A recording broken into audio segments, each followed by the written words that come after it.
If you want to be more confident, these are the two key areas that you need to focus on. Number one is keeping your word to yourself.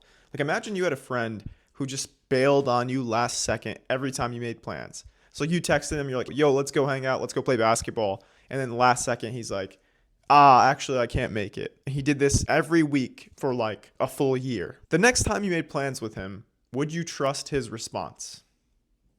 No, right? You wouldn't be confident that he's going to do what he said he would. The same way works for your own mind. So like for me, if I keep telling myself, oh, I'm going to journal every single morning, and then every morning I'm like, oh no, I'm too tired, I don't have the time, then less and less do I trust that thought I have, the thought that I'm like, oh, I'm going to journal every morning, because I'm not proving to myself that I'm doing it. So if you want to be more confident, you have to prove to yourself that your word is worth something. And this isn't like a binary thing. This isn't like you're either confident or you're not. No, it's like a scale. It's like, how confident are you? And the more you keep your word to yourself, the more confident you become. And I found this to be true in my own life too. I keep telling myself, oh, I'm going to post more on YouTube. But then I'm like, I'll have like a different idea for a comedy skit. And then I won't be true to my word that I was going to make more YouTube videos. And there's other areas of my life that I have been more consistent with my word to myself. And I'm more confident in those areas. For example, I've been pretty consistently going to the gym like 4 times a week. So I'm building a lot more confidence in that area, but I need to build the confidence in making YouTube videos as well. And I think the other part of it is, are you putting yourself outside of your comfort zone? Like, are you actually making incremental progress from where you are at? Because it's not just, are you doing what you said you would do, but what you say you would do has to be related to your growth somehow.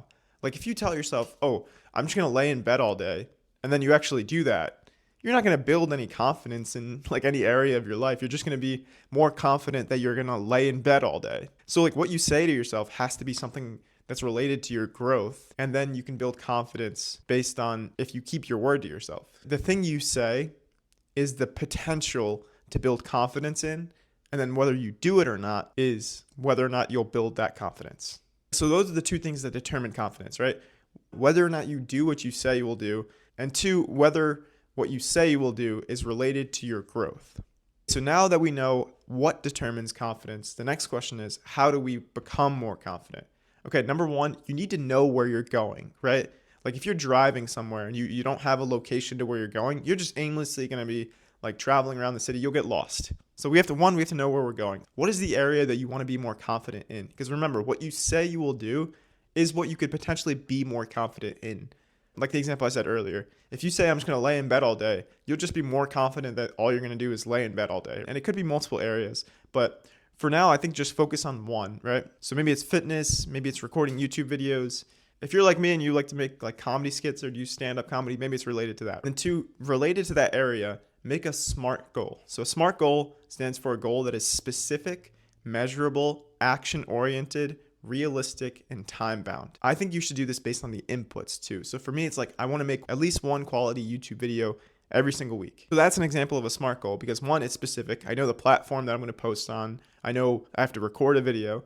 It's measurable too because it's just one video. It's action-oriented because I have to record the videos. It's realistic because before I was telling myself that I was going to like post multiple videos a week, I felt that I wasn't making quality YouTube videos.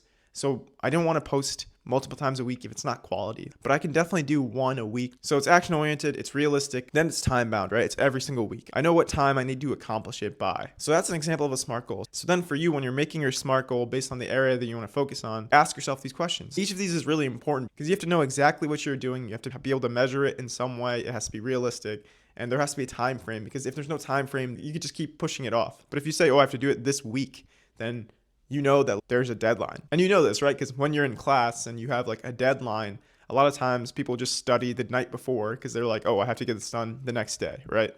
So it's good to have some sort of deadline. Okay, so now you know where you're going. Hopefully you have your SMART goal. And the third step is just to like continue to build on that. Continue to like try and get a little bit better at whatever skill is important to you every single day. And while you're doing this, like it's going to feel uncomfortable. People don't realize about like imposter syndrome or just growth in general. Like, of course it feels uncomfortable because if you're leaving your comfort zone, it's going to be uncomfortable. So it won't be easy, but it will be worth it. Life's not easy, but it's worth it. Take care.